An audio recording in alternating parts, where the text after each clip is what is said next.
Wolfpac is back, cause I'm mass destruction. Guess who see it? The bad boys are wrestling. Testing competition, win the war, that's their mission. Not no mercy, see the rings like the street. If you don't know, you better find out the Wolfpac. It'll prove a point. Number one, just believe that you don't wanna test with them or be avoided them. Come in the ring with them, you're never walking out again. Come turn your back on the Wolfpac. Come turn your back on the Wolfpac. Don't turn your back on the Wolfpac. Don't turn your back on the Wolfpac. You might wind up in a body bag. Change your chances. Now it's time to show you what wrong. In the ring, this is war. All you sucks are strong. I love that song. Not better than Swerve's, but hey.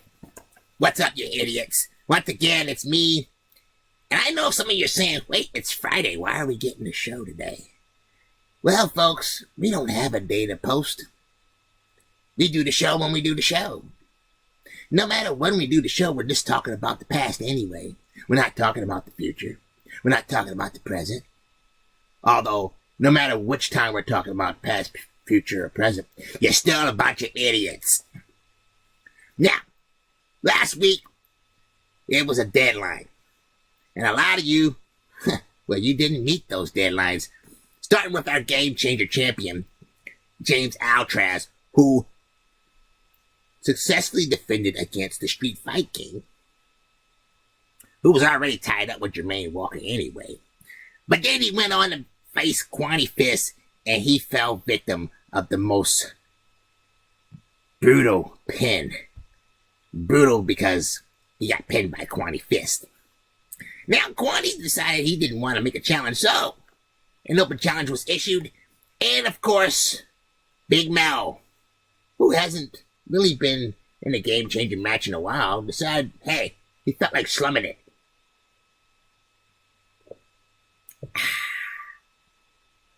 And he took that belt from Quanty Fist because nobody likes to get pinned by anybody named Quanty.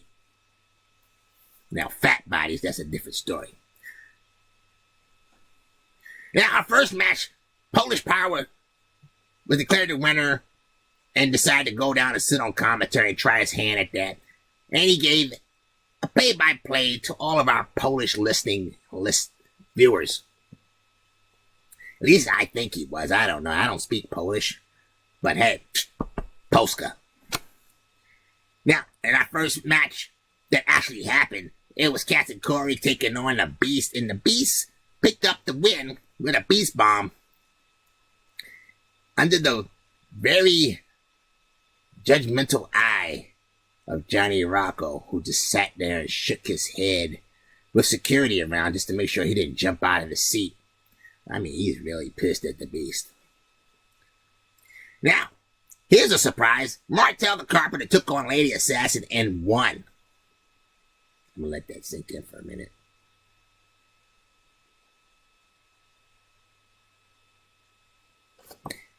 You know, hey, Flip, I kind of like Justin Bieber with this hoodie on. It's hot under this damn thing. Now, yes, Martel beat Lady Assassin. You know, contrary to what you believe, Martel can sometimes win a match. You don't want him to, but he can. Now, in our next match, it was the Idol Steve Sampson taking on Fat Thomas. And after Fat Thomas finished a 5-course meal, he went in the ring and laid out the Idol Steve Sampson, mostly because he sat on him, and he's fat and heavy. He weighs a lot. That eclipse has gotta hurt.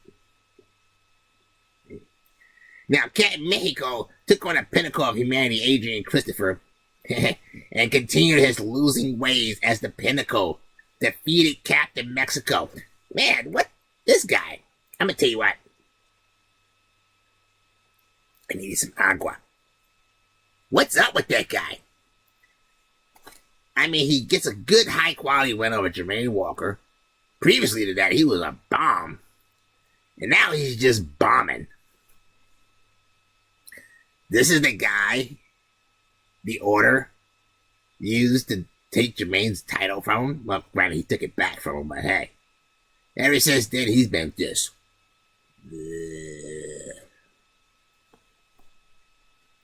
Now, our next match featured Johnny Rocco taking on the Commish, as Johnny Rocco wanted to see just what the Commish was made of, and he found out the Commish was a very capable competitor. But Johnny Rocco was able to defeat him, hitting the Charm City Driver, and then gave him a head nod and a thumbs up. Told him good match, which doesn't happen that often with Johnny Rocco. But I think he earned the Commish. The Commish earned his respect. JP DiMaggio was in action with the ghost of WPA, the Spectre, known as Casper 2779, and he defeated Casper. Now, JP DiMaggio, he's just staying so low-key, but that guy's ranked like number 2 in the standings. He's got to have a world title match coming up soon. I mean, seriously. Yeah, you know, ever since Turtle did my hair, it just stays in my eyes now. Yeah, if you think JP DiMaggio in the match, followed by him was his lady friend, the First Lady, Alexa Leslie, who took on South Bronx Savage. And he defeated the First Lady. You know, she's another one that hasn't been having good luck lately. I don't know, it's like they're cursed or something. Now, the number 1 contender match for the Triple Threat title, match 1 would have saw Flabby Boy versus Quanty Fist versus the Brasso, but since nobody likes to get pinned by anybody named Quanty, neither one of them showed up and Quanty Fist was declared the winner. Match 2 saw Sean Puff taking on Wolf Knight and Crush LB, and that was a pretty good match, but in the end, Sean Puff did win, and will be moving on to the next level. Whether he wins or not, that's a different story. And the number 1 contender match for the TV title, KO Jason Shepard took on Cloudy Diggs, and Cloudy Diggs defeated KO to move on and become the number 1 contender to the television title. And Tag Team Championship, it was the Killer Goons, Big Mel, and Jay LaMasters, the sponsored athlete, taking on the Order, Matt Blakely and Red Death. And Red Death was able to pin Jay LaMasters, which stunned the whole crowd. The crowd went quiet. Me, personally, I think, this is just speculation, eh? I think Jay LaMasters didn't buy that Big Mel didn't know what was going on at War Games. And then a quiet quitter. He was a quiet quitter. Yeah, it's like he wasn't even there the second half of the match until he got pinned. Yeah. In our Triple Threat Championship, it was a fatal 4-way as my hero Bobby Blaze took on Money, James Altrez, and Money MF and Mike. And unfortunately, Money won the match. Son of a bitch, I tell you. You know, it's not fair. Bobby Blaze should have won that match. I mean, seriously. Money's got enough. True. You mean to tell me he couldn't just let Bobby Blaze win the match? I mean, come on. I mean, it's just like, I really wanted him to win. And what made it worse is he pinned Bobby Blaze at that. And that sucked. But, you know, oh well. I guess it could have been worse. You know, Bobby Blaze could have got pinned by Martel.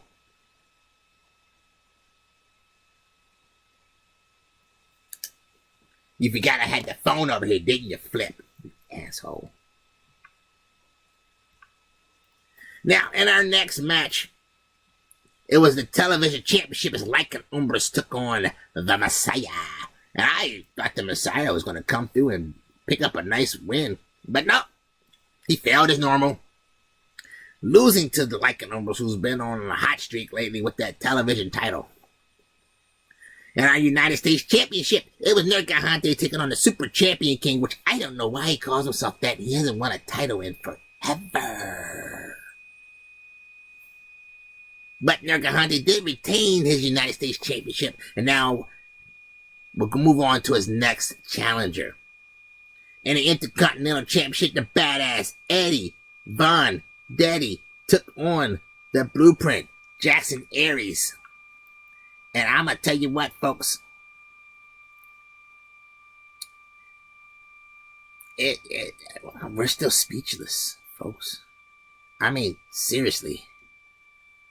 The Blueprint, Jackson Aries, actually defeated the badass Eddie Bondetti.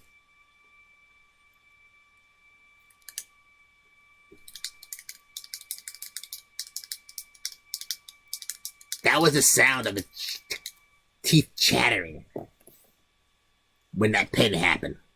I mean, come on. This scallywag. I said scallywag. I sound like Philip. Screws his team over when he had a title match come out. Then goes on and wins the title. Well, hats off to the badass. I mean, hell. I mean, that guy. I wish he had won. In our World Championship match, Jermaine Walker took on the Street Fight King and defeated him, of course, because he is Jermaine Walker. Maybe I should join a Jermaine Walker fan club. I mean, shit. I mean, I don't mean no harm. I like Bobby Blaze, no, but he's not on fire like he used to be. It's like somebody put the fire out, or he's high, or one or the other. I gotta find me a new fan club. But I'm still Bobby Blaze until I find another fan club. We have to start looking. Anywho, this week, matches have already started. We're in full swing. And folks, I'm gonna make me some predictions. Why? Because I can. And because Turtle told me I could. So, let's look at the matches, folks. Let's look exactly what we got going on. It's a final battle as we get closer to the year ending. Now, I can already tell you, I'm looking at this. What started out as a fatal four-way match is now evolved into what looks like a one-on-one, but there's still time for the other two to show up. They may show up. I don't know. If Flabby Boy can fit through the door, bam, he can go into the match. Who knows who Machete Ramos is? But if not, Brasso versus the Emperor. I predict the Emperor, if it stays 101, will win that match. Why? Because he can. Now, Martel, I think he'll hold on to win his match unless he fucks it up real bad. Which, by all accounts, he could do. I mean, after all, it is Martel. But, if he doesn't, and South Bronx Savage does show up, I'm predicting that Martel will fuck up, and South Bronx Savage wins the match. Now, Money MF and Mike taking on HKO Jason Shepard. I'm going to give it to HKO Jason Shepard just because I like saying HKO Jason Shepard. Now, after his loss, I see the sponsored athlete coming back and defeating the Super Champion King. Crusher LB is going to lose against Red Death. There's no doubt in my mind he's going to lose that match. Bobby Blaze will come back and defeat Wolf Knight. Big Mel will find his girth and his proxy and defeat the badass Eddie Vendetti. James Altrez will lose to Mac Blakely because James Altrez sometimes is a loser. The First Lady will come back and defeat the Messiah because the Messiah just sucks. Mexico will lose another match, folks, to the Street Fight King. Why? Because he's been on a losing streak. The commish will find out what the hand of God feels like as Jermaine Walker will defeat him. In triple threat number 1 contender match. In match 1, I predict Polish Power will take it. Match 2, I'm going to go Cats and Corey. In our number 1 contender match for the television championship, Fat Thomas will come out on top. Unfortunately for the Notorious One, because that means his bones will be crushed. And our triple threat defense, Money will retain by pinning Kwani Fist. Lycan Lumbers will finally get a match because Cloudy Diggs will show up. Will show up and put on a clinic and push Lycan Lumbers to the limit. But in the end, Lycan Lumbers will retain his television championship. The Pinnacle will claim United States glory as he defeats the Nergahante. And in the main event, Jackson Aries will lose to Johnny Rocco because Johnny Rocco will go to any length to beat him after what he did. And those are my predictions, folks, not my spoilers. Stay tuned. Philip will be coming back to give his pick of the week, which is getting kind of harder. He never did even put out the top 10. He was going to. Well, I guess I should let him explain that. Yeah, fuck it. I'll let him explain it. Spoiler alert. None of y'all made the list anyway. They all sucked. Nobody impressed them. Until later then. Later, idiots. Fuck you.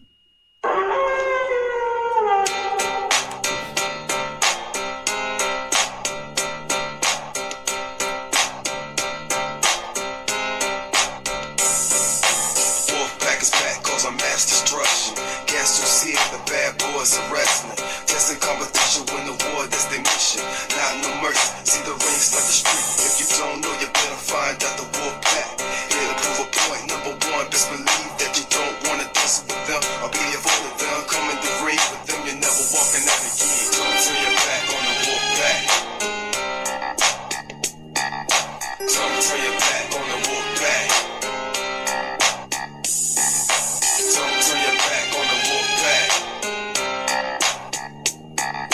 Don't turn your back on the Wolfpac. You might wind up in a minor.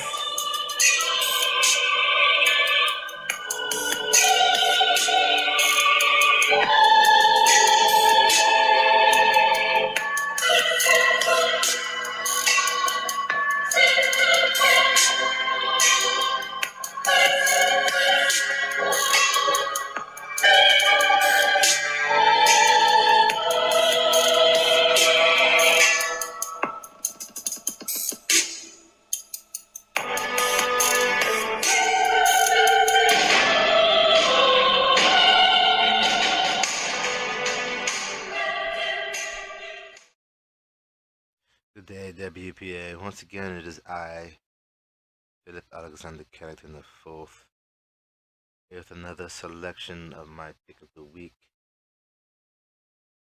As Melvin has mentioned, I did not find any solace in making a top 10 for last month, as although there was a lot of good matches, none of you really impressed me.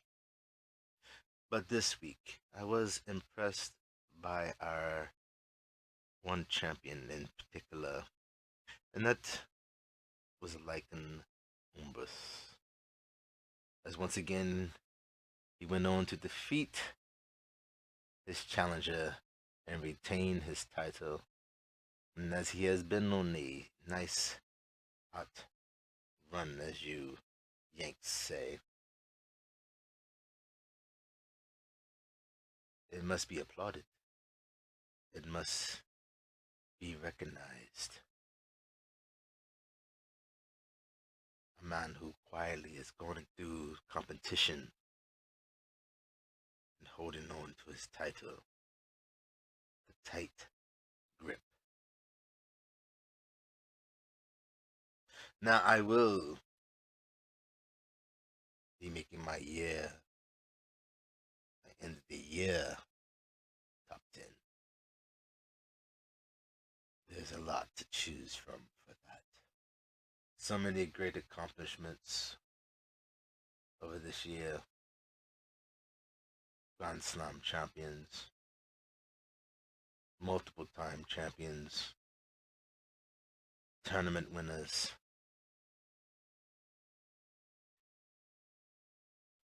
I have a very vast selection to choose from. As a matter of fact, I may start preparing it soon. Yes, indeed.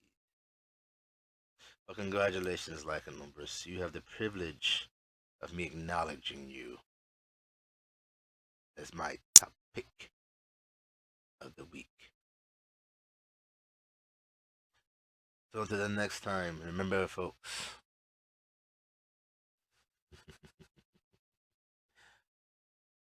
I'm watching you. And with that, I bid you a good day. I said, good day.